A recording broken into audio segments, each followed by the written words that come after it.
at 4. Overseas, in a foreign country and in a hospital, without the ability to talk or move. That's what a Boise woman had to deal with when she flew to Germany earlier this year.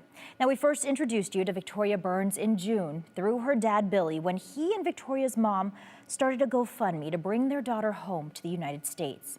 Today, Victoria is sharing her story with me and what her recovery has been like.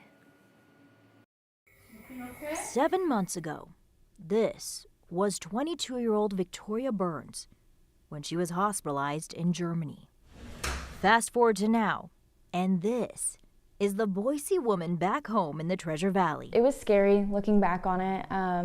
I didn't know what was wrong with me. Victoria was in the hospital for 191 days, including inpatient rehabilitation. More than 2 months of that time was in an ICU in Germany. So I suffered a very fatal attack while I was traveling in Germany. I got COVID, and it triggered an attack from a disease I didn't know I had.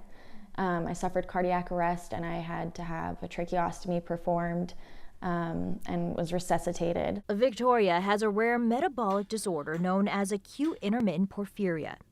But it took doctors nearly 4 weeks and multiple tests to find that out. And when they did, it was by accident. I had already had a catheter because I had no function of my body.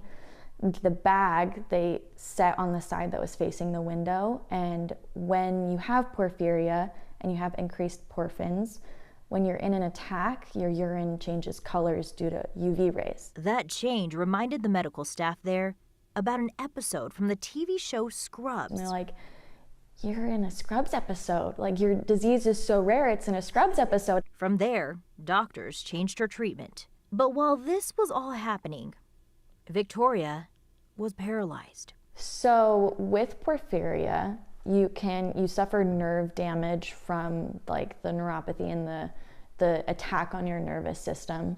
Mine was so severe that not only was I was called a temporary quadriplegic. She also couldn't talk. And I just felt like lost almost. I felt scared. Victoria's mom and boyfriend were in Germany with her, but they could only visit 3 hours a day. I was really scared to get on the flight because they told me it was as critical as it gets, the flight that I was on, because I was on life support. While she's back home now and making great strides, she's taking her recovery day by day. The 22-year-old is learning how to move and walk again. That's probably been the hardest thing for me to overcome.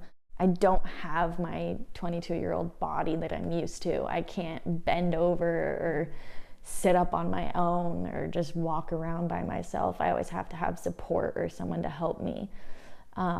So it feels a little disheartening at times, but to see where I'm at now and how far I've come from that. Her family even tracks her goals in what they're calling Victoria's victories, like eating, drinking, and walking. It really is mind over matter. And when days are hard, like I was so upset and so sad about my situation. I think it's important for you to feel that, and then, the next day just try your hardest and take the small victories. Victoria tells me she hopes her story will help those in the medical field know what to look out for, because this is often misdiagnosed. And we'll have a list of those symptoms at ktvb.com. As for Victoria, a full recovery is expected to take about 2 years. She says when she is fully recovered, though, she wants to go back to school and get her master's.